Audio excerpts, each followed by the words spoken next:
الرحيم من يطع الله ورسوله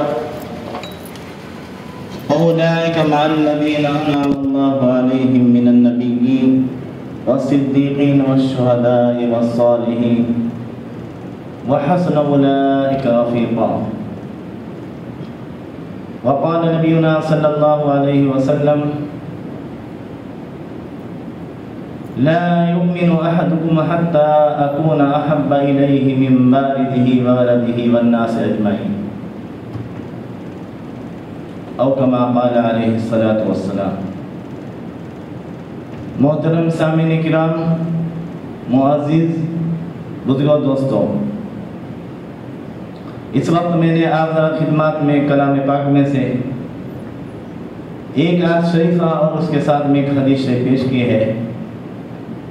آج کی میری اس تقریر کا موضوع ہے اطاعت رسول صلی اللہ علیہ وسلم. اب ہم یہ جاننا چاہیں گے، ہمیں جاننا چاہیے کہ اطاعت رسول کیا ہے، جس کو اللہ سبحانہ وتعالی قرآن میں مختلف مقامات پر حکم دیتا ہے. فرمایا قل اطیعوا اللہ والرسول، کہ اللہ کی اطاعت کرو اور رسول کی اطاعت کرو.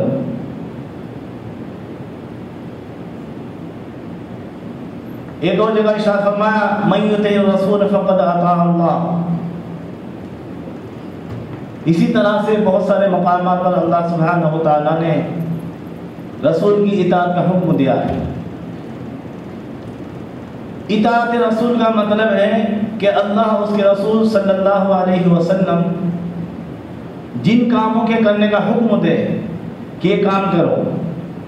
مثلا اللہ اس کے رسول صلی اللہ علیہ وسلم نے حکم دیا کہ نماز پڑھو، زکوٰۃ دو، حج کرو، روزے رکھو. تو جتنی بھی نیک باتیں ہیں، نیک کام ہیں، ان کا حکم دیا ہے، تو ان پر عمل کرنا یہ اللہ کے اور اس کے رسول کی اطاعت ہے. اور جن کاموں سے روکا ہے، جیسے چوری نہیں کرنا، جھوٹ نہیں بولنا، زنا نہیں کرنا، کسی کو قتل نہیں کرنا، غیبت نہیں کرنا، وہ تمام چیزیں جن کو اللہ اس کے رسول صلی اللہ علیہ وسلم نے روکا ہے، اس سے رک جانا، اس سے پرہیز کرنا، یہ اللہ اس کے رسول صلی اللہ علیہ وسلم کی اطاعت ہے. ایک بار میں اور پھر دہرا دوں کہ اطاعت رسول کیا ہے، یعنی جن کاموں سے اللہ اس کے رسول صلی اللہ علیہ وسلم نے روکا ہے ان کو کرنا، اور جن سے منع فرمایا ان سے رک جانا، یہ اطاعت رسول ہے. اور جو اللہ اس کے رسول صلی اللہ علیہ وسلم کی اطاعت کرتا ہے وہی سچا مومن ہے. اور دوسری بات یہ ہے کہ اگر کوئی شخص یہ کہے کہ میں اللہ کی اطاعت کرتا ہوں، اللہ سے محبت کرتا ہوں، اور وہ رسول کی اطاعت نہ کرے تو اللہ کی بھی اطاعت نہیں کر سکتا، کیونکہ اللہ سبحانہ وتعالی فرمایا من یطع الرسول فقد اطاع اللہ. جس نے اللہ کے رسول کی اطاعت کی، اللہ کے رسول کی فرما برداری کی، اس نے اللہ کی اطاعت کی. یہی وجہ تھی کہ صحابہ کرام رضی اللہ عنہم اجمعین ہمیشہ اس فکر میں رہتے تھے کہ 100% اللہ کے رسول کی اطاعت ہو جائے. جن کاموں سے بھی آپ صلی اللہ علیہ وسلم روکتے تھے فوراً رک جاتے، اور جن کو کرنے کا حکم دیتے فوراً کرتے. صحابہ کے واقعہ آتا ہے کہ ایک صحابی تھے جن کا نام تھا سہیل بن حنظلہ. یہ دمشق میں رہتے تھے. تو یہ جو صحابی ہے جو دمشق میں رہتے تھے، یہ لوگوں سے بہت کم ملا کرتے تھے، کیونکہ زیادہ تر یہ عبادت میں مشغول رہتے تھے، نماز میں مشغول رہتے، وظائف میں مشغول رہتے، قرآن پڑھتے رہتے، تو ہمیشہ عبادت میں لگے رہتے تھے۔ جب یہ اپنے گھر سے مسجد جاتے تو ایک مشہور صحابی حضرت ابو الدرداء رضی اللہ عنہ کو ملتے، اور یہ صحابی سے پوچھتے کہ بھائی کوئی مجھے حدیث سنا دو، کیونکہ اس میں میرا فائدہ ہو جائے گا، آپ کا کوئی نقصان نہیں ہوگا۔ رسول اللہ صلی اللہ علیہ وسلم کی کوئی اچھی بات سنا دو جس سے میرا فائدہ ہو جائے اور آپ کا نقصان نہ ہو۔ اب یہ صحابی سہیل بن حنظلہ رضی اللہ عنہ حضرت ابو الدرداء رضی اللہ عنہ کو کوئی بات سناتے تھے رسول اللہ صلی اللہ علیہ وسلم، اور آگے چلے آتے۔ اسی طرح سے ایک دن پھر حضرت ابو الدرداء رضی اللہ عنہ کے پاس سے ان کا گزر ہوا، تو حضرت ابو الدرداء رضی اللہ عنہ نے پھر ان سے پوچھا کہ بھائی آج کوئی آپ صلی اللہ علیہ وسلم کی حدیث سنا دو، کوئی بات سنا دو۔ تو ان صحابی نے آپ صلی اللہ علیہ وسلم کی اطاعت پر ایک حدیث سنائی۔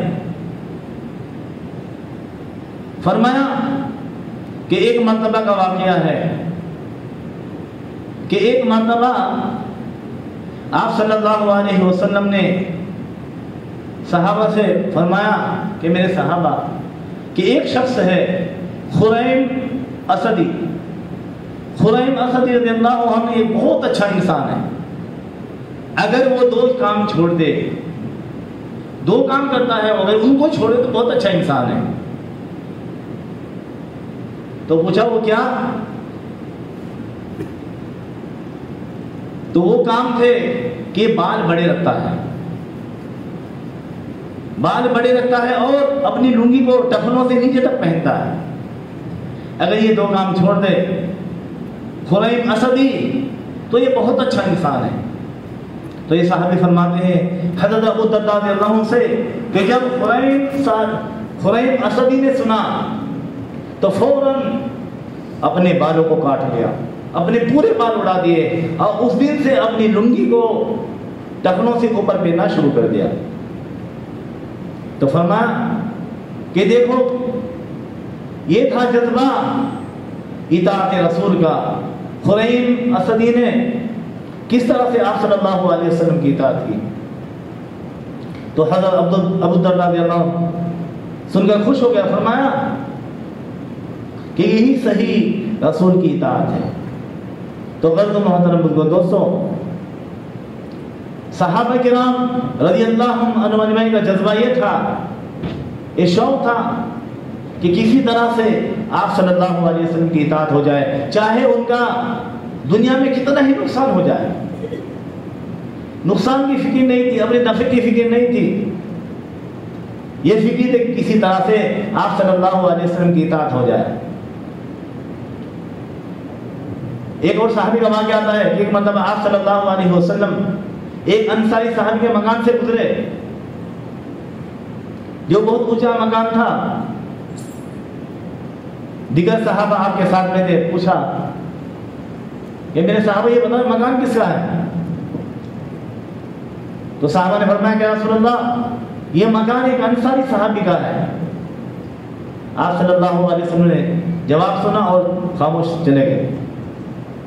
اگلے دن جب وہ انصاری صحابی جن کا وہ مکان تھا، جب آپ صلی اللہ علیہ وسلم کی خدمت میں آئے، آپ کو سلام کیا تو آپ نے اعراض کیا اور جواب نہیں دیا،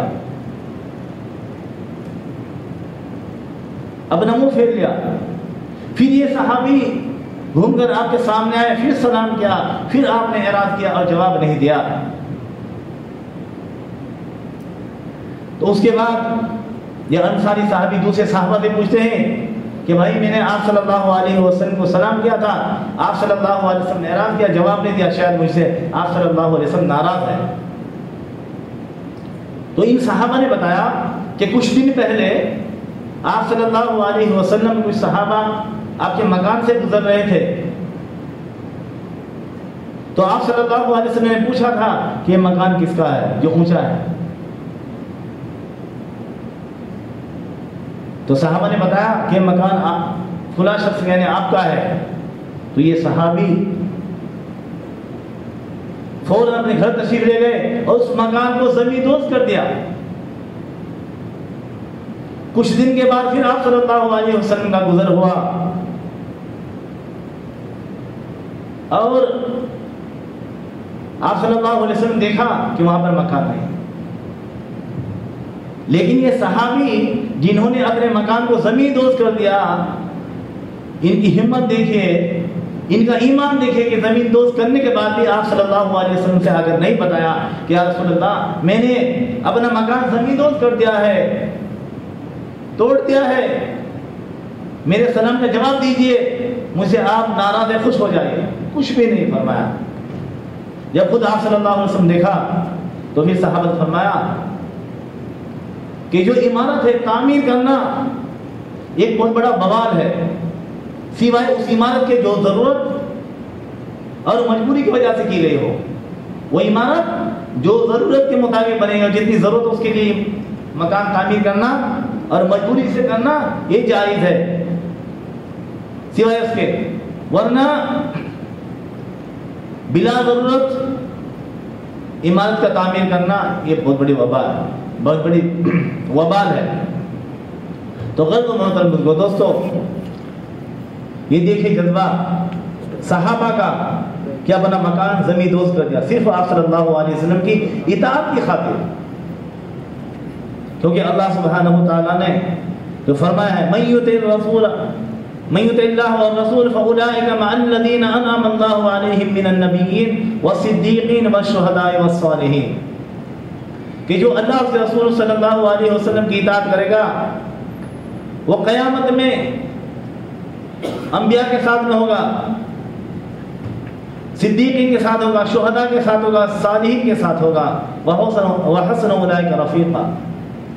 اور کتنی اچھی رفاقت ہے ان لوگوں کی، ان کی ساتھ داری کتنی اچھی بات ہے. تو غرض محترم دوستو، آپ صلی اللہ علیہ وسلم کی اطاعت و اطاعت رسول پر ہی جنت میں جانا موقوف ہے. کیونکہ اگر انسان اللہ کے رسول کی اطاعت کرے گا تبھی جنت میں داخل ہو سکتا ہے. اور پھر اللہ کی اطاعت بھی آپ صلی اللہ علیہ وسلم کی اطاعت میں موقوف ہے. فرمایا من یطع الرسول فقد اطاع اللہ. اللہ سبحانہ و تعالیٰ کا ارشاد ہے کہ جس نے رسول کی اطاعت کی اس نے میری اطاعت کی.